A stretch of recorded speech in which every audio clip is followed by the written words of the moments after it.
Kisah Nabi Ibrahim. Nabi Ibrahim lahir dan dibesarkan di Padang Aram, daerah Irak, dan termasuk dalam wilayah kerajaan Babilonia. Pada masa itu, bangsa Babilonia menyembah banyak dewa. Ayah Ibrahim bernama Azar, seorang pembuat patung berhala. Patung-patung itu juga dijual kepada penduduk sekitar untuk menjadi sembahan mereka. Allah memberi Ibrahim pikiran yang cerdas dan kritis, serta keberanian yang besar. Dia mengilhamkan pemahaman kepada Ibrahim bahwa menyembah patung-patung itu adalah kesesatan yang nyata. Ibrahim bertanya dalam hati, "Ayah, mengapa ayah menjadikan patung-patung itu sebagai Tuhan? Bukankah ayah yang membuatnya? Bukankah patung-patung itu tidak bisa mendengar doa-doa kita?" Dia berpikir keras, siapakah sebenarnya Tuhan yang pantas dipuja, dimintai pertolongan dan perlindungan? Allah membimbing Ibrahim untuk memahami Tuhan yang sebenarnya. Mula-mula, Allah memperlihatkan langit yang penuh bintang bercahaya di malam yang gelap. Ibrahim berkata, "Sungguh indah, inilah Tuhanku." Ketika pagi tiba, langit menjadi terang. Bintang-bintang itu pun menghilang. "Oh, bintangnya hilang. Aku tidak suka Tuhan yang menghilang. Itu bukan Tuhan." Pada malam yang lain, Ibrahim melihat bulan terbit sangat menawan. "Wah, sungguh indah. Ini dia Tuhanku." Ketika pagi tiba, bulan itu tenggelam. Ternyata yang ini juga tenggelam. Ini juga bukan Tuhan. Oh, manakah Tuhan yang sebenarnya? Kalau Dia tidak memberi petunjuk kepadaku, pasti aku juga sesat seperti kaumku. Di kesempatan lain, Ibrahim melihat matahari terbit. Sinarnya terang memukau. Ini dia Tuhanku, Dia yang paling besar. Tetapi di senja hari, matahari akhirnya tenggelam. Taulah dia, matahari pun bukan Tuhan.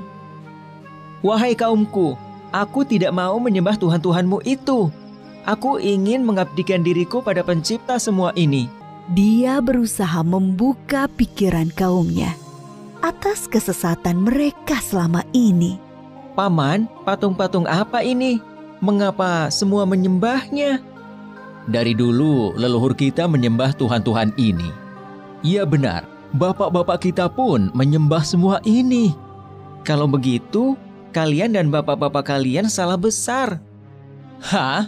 Kamu ini ngomong sungguh-sungguh atau bercanda?" "Sebenarnya Tuhan kita adalah pencipta langit dan bumi." Dasar anak muda ngelantur." Ibrahim bersumpah dalam hati akan menghancurkan patung-patung berhala itu untuk membuktikan kesalahan mereka. Suatu hari, ada perayaan keagamaan kaum Ibrahim. Setelah memberi sesaji kepada berhala, mereka pergi semuanya keluar kota. Ibrahim tidak mau ikut rombongan itu. Ketika semua sudah berangkat agak lama, diam-diam Ibrahim menuju tempat pemujaan berhala yang berisi banyak patung. Dia melihat makanan sesaji untuk berhala-berhala itu masih utuh di hadapan tiap patung-patung itu. "Mengapa kamu tidak makan? Mengapa kamu tidak menjawab?" Ibrahim bertanya, lalu memukul patung dengan tangannya. Tentu saja, patung-patung itu tetap diam. Ibrahim mengambil kapak, lalu menghancurkan patung-patung itu. Dia hanya menyisakan sebuah patung yang paling besar dan mengalungkan kapaknya pada lehernya. Ketika kaumnya pulang dari luar kota, mereka melihat patung berhala mereka hancur. Sontak mereka berteriak, kaget, gempar seluruh kampung. Bergegas semua orang terutama para pemuka kaum, menuju tempat pemujaan berhala. Oh, siapa yang melakukan ini pada Tuhan-Tuhan kita? Kurang ajar! Kami dengar ada anak muda yang membenci Tuhan-Tuhan kita, Ibrahim namanya. Bawa ke sini anak itu. Maka Ibrahim digiring ke hadapan para pemuka kaumnya, disaksikan halayak ramai. Apakah kamu yang menghancurkan Tuhan-Tuhan kita, Ibrahim? Yang menghancurkan patung-patung itu adalah patung yang besar ini. Bukankah dia membawa kapak? Tanya saja dia kalau bisa menjawab. Orang-orang yang mendengar jawaban Ibrahim pun tersadar. Merekalah yang keliru dengan menyembah patung-patung itu. Tapi kekafiran yang sudah mendarah daging membuat mereka memutarbalikkan kebenaran.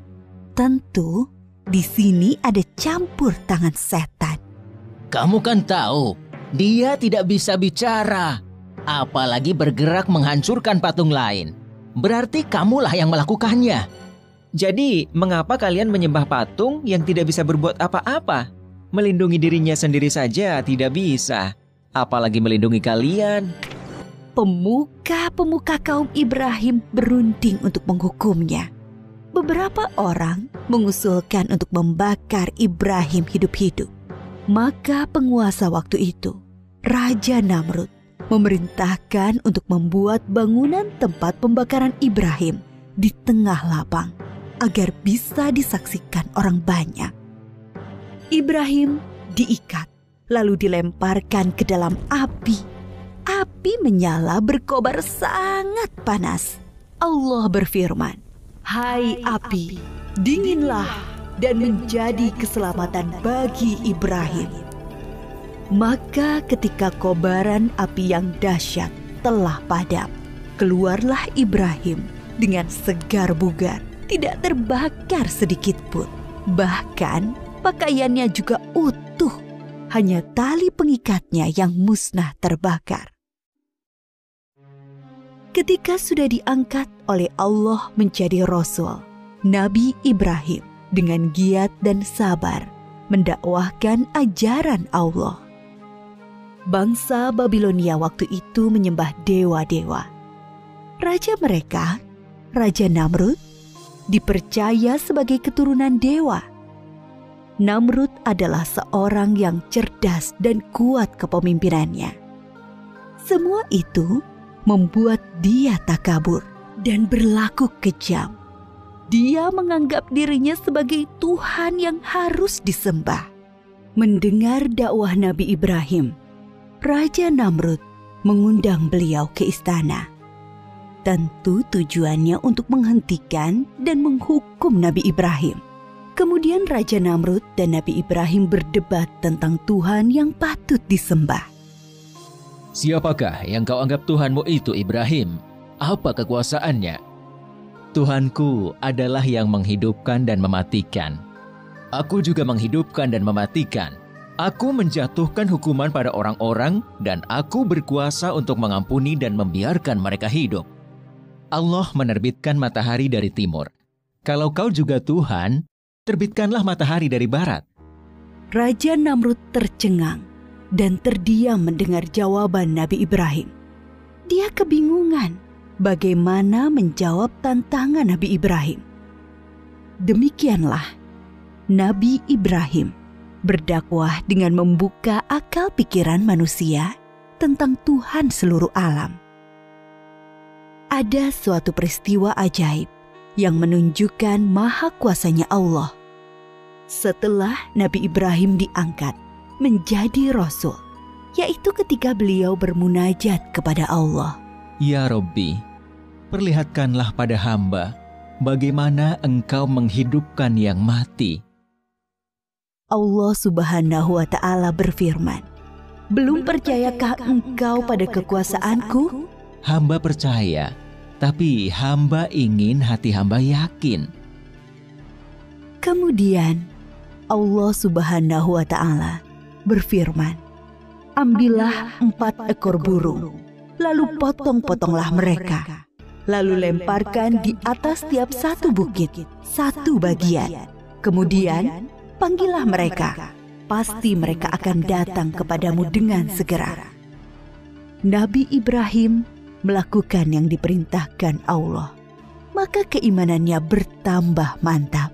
Kepada bapaknya, Nabi Ibrahim tidak putus asa mengajak meninggalkan penyembahan berhala. Wahai ayahku, mengapa ayah menyembah sesuatu yang tidak bisa mendengar dan melihat, serta tidak dapat berbuat apa-apa untuk menolongmu? Sesungguhnya Allah memberi aku ilmu. Ikutilah aku, wahai ayahku, jangan ikuti setan. Aku takut engkau akan ditimpa azab.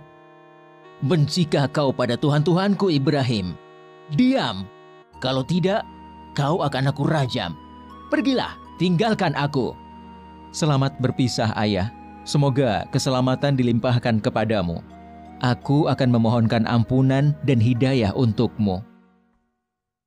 Nabi Ibrahim terus memohonkan ampunan Allah untuk Azar.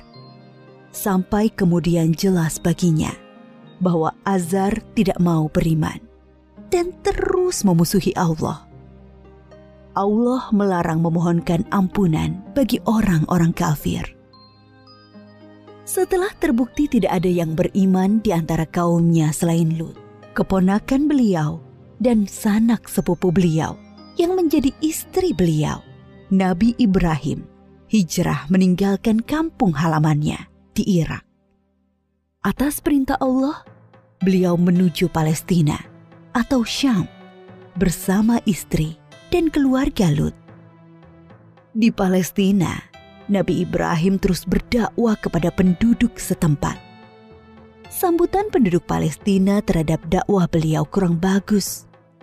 Akhirnya muncul paceklik dan wabah penyakit di sana. Atas perintah Allah, Nabi Ibrahim dan Nabi Lut berpisah. Nabi Lut dan keluarganya menuju Sadum di Syam, sedangkan Nabi Ibrahim bersama dengan Bunda Sarah menuju Mesir.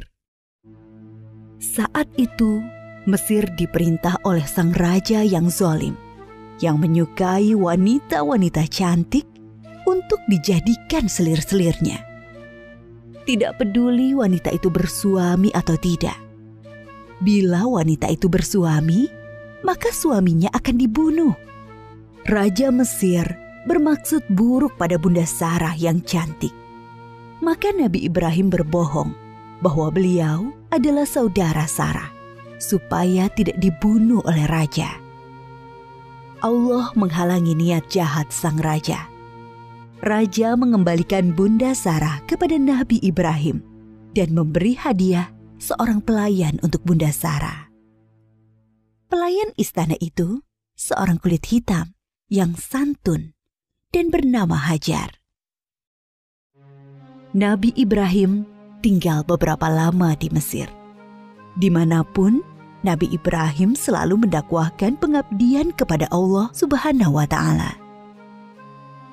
Tetapi bumi Mesir ternyata juga bukan tempat yang baik untuk perkembangan dakwah. Maka Allah memerintahkan untuk hijrah kembali ke Palestina. Sekian puluh tahun berkeluarga, Nabi Ibrahim belum dikaruniai anak. Meskipun tak henti-henti beliau berdoa, memohon keturunan, meminta Nabi Ibrahim untuk menikahi Hajar, pelayan mereka yang solehah dan setia. Dari perkawinan Nabi Ibrahim dan Bunda Hajar, lahirlah Ismail.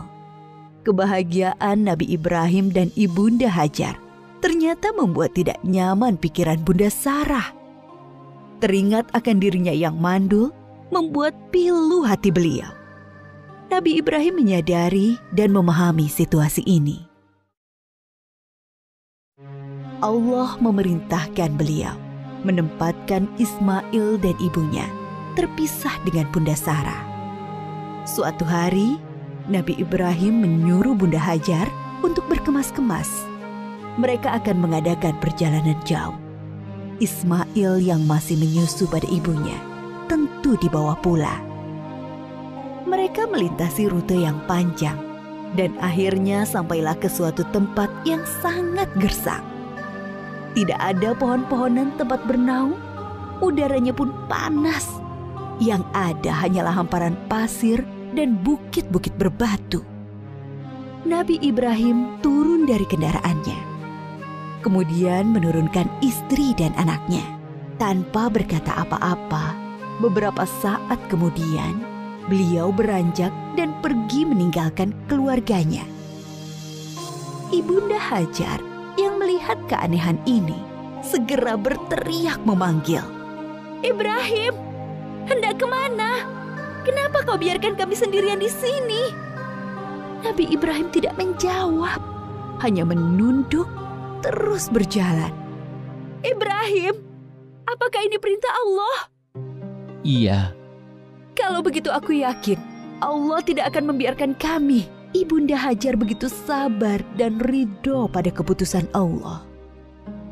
Nabi Ibrahim sebenarnya tidak tega meninggalkan keluarganya di tempat terpencil dan gersang itu. Tetapi keyakinan akan kebenaran Allah dan kemurahan Allah menjadikan beliau mematuhi perintah yang sulit ini. Dengan berlinang air mata, beliau berdoa sebelum kembali ke Palestina. Tuhanku, aku telah menempatkan keluargaku di tempat gersang ini, di dekat rumah-Mu, Ka'bah. Mudah-mudahan mereka menegakkan sholat dan jadikanlah hati manusia senang kepada mereka. Dan berikanlah mereka rizki buah-buahan supaya mereka bersyukur. Kurang lebih 10 tahun kemudian, sekitar Ka'bah sudah menjadi tempat yang ramai berkat munculnya sumber air Zam-Zam.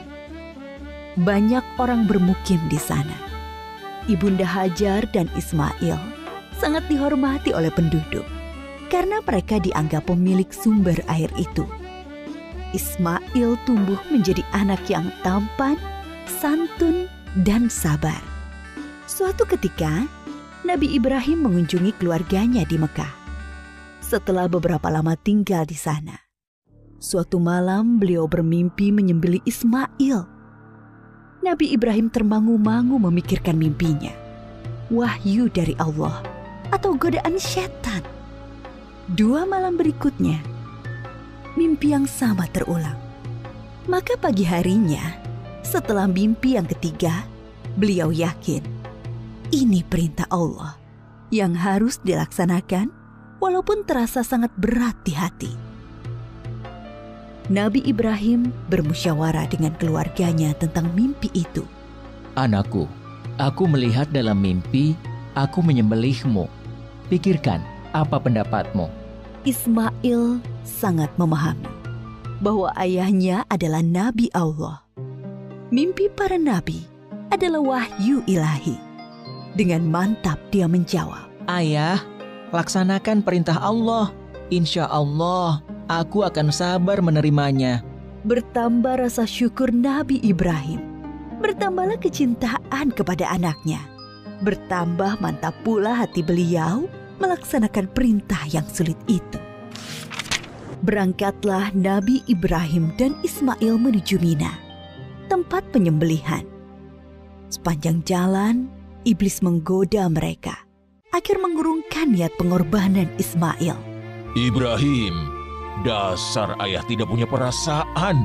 Anak sendiri mau disembelih. Ingat, kau berdoa puluhan tahun meminta anak. Allah sudah memberimu anak yang soleh. Sekarang kau mau sembelih, ha? Nabi Ibrahim mengambil kerikil-kerikil dan melempari iblis. Beliau tidak bergeming dengan godaan-godaan itu. Hatinya dipenuhi keyakinan yang mantap kepada Allah. Begitu pula Ismail. Sampai di tempat penyembelihan, Nabi Ibrahim membaringkan Ismail, bersiap mengayunkan golok yang tajam ke leher anaknya. Lalu Allah berfirman, "Hai Ibrahim, engkau telah menaati perintahku. Ini adalah perintah yang sulit. Aku memberi balasan orang-orang yang berbuat baik." Allah mengganti Ismail dengan seekor domba yang besar. Itulah yang kemudian disembelih sebagai kurban, sedangkan Ismail tidak jadi disembelih. Peristiwa ketika Ibunda Hajar ditinggalkan sendirian bersama Ismail ketika masih bayi, dan pengorbanan Ismail diabadikan dalam rangkaian ibadah haji kita. Peristiwa penting lain antara Nabi Ibrahim dan Ismail adalah ketika Allah memerintahkan mereka meninggikan bangunan Ka'bah. Pondasi Ka'bah sudah ada sebelum masa Nabi Ibrahim. Beliau dan Ismail hanyalah meninggikan temboknya. Ka'bah itu kemudian menjadi pusat ibadah sholat dan haji. Ketika tembok sudah tinggi, Nabi Ibrahim kesulitan membuatnya lebih tinggi lagi, di atas jangkauan tangannya. Maka beliau menjadikan sebuah batu sebagai pijakan kakinya. Pada batu pijakan itu membekas tapak kaki Nabi Ibrahim dan dinamakan Makom Ibrahim, yang bisa disaksikan sampai saat ini. Ketika Ka'bah sudah jadi, Nabi Ibrahim berdoa untuk beliau dan Ismail dan anak keturunan mereka berdua. Antara lain, supaya diangkat Rasul dari keturunan mereka. Diangkatnya Muhammad SAW sebagai Rasulullah adalah jawaban atas doa Nabi Ibrahim. Nabi Muhammad SAW adalah keturunan Nabi Ismail. Suatu ketika, Nabi Ibrahim sedang berada di Palestina bersama ibunda Sarah. Datanglah tamu asing, 3 orang laki-laki tampan yang tidak dikenal oleh Nabi Ibrahim. Nabi Ibrahim meminta ibunda Sarah memasak sapi panggang untuk menjamu tamu-tamu itu. Nabi Ibrahim memang sangat menghormati tamu. Setelah hidangan siap, Nabi Ibrahim mempersilahkan tamu-tamunya makan. Tetapi para tamu itu sama sekali tidak menyentuh hidangan yang lezat itu. Timbul rasa takut dalam hati Nabi Ibrahim. Jangan takut, kami adalah malaikat utusan Allah. Kami tidak makan dan tidak minum. Kami membawa berita gembira. Allah akan mengaruniai kalian seorang anak yang sangat cerdas, yang mempunyai pengetahuan sangat dalam. Mendengar itu, ibunda Sarah memekik kegirangan. Hah? Benarkah? Padahal aku seorang perempuan tua yang mandul. Adakah tugas kalian yang lain, wahai para malaikat? Sebenarnya kami diutus untuk menurunkan hukuman bagi penduduk Syadum karena mereka keterlaluan. Tapi di sana ada Lut dan orang-orang beriman. Siksa ini hanya mengenai orang-orang yang durhaka. Lut, keluarga serta pengikutnya akan selamat, kecuali seorang istrinya yang jahat. Dia turut binasa. Nabi Ibrahim dikaruniai keturunan di masa tuanya. Beliau sendiri dikaruniai umur panjang. Dari keturunan Nabi Ismail, kelak akan lahir Nabi Muhammad. Sedangkan dari keturunan Nabi Ishak, lahir nabi-nabi Bani Israel. Semua nabi yang ada dalam Al-Quran setelah Nabi Ibrahim adalah keturunan beliau. Maka Nabi Ibrahim disebut juga bapak para nabi. Nabi Ibrahim disebut juga sebagai bapak tauhid yang pertama mengajarkan bahwa Allah adalah Tuhan semesta alam. Para nabi sebelumnya hanya mengajarkan sebatas Tuhan suatu kaum. Nabi Ibrahim diberi gelar Khalilullah, artinya kekasih Allah. Banyak keteladanan yang diajarkan Nabi Ibrahim, yaitu teladan dalam menghormati tamu, menjadi seorang yang hanif, yang mengikuti kebenaran, selalu patuh pada perintah Allah, pemberani, sekaligus penyantun kepada orang tua dan manusia umumnya. Banyak kemiripan ajaran Nabi Ibrahim dengan Islam. Dari peristiwa Isra Mi'raj, Nabi Muhammad bercerita bahwa sosok Nabi yang paling mirip dengan beliau adalah Nabi Ibrahim.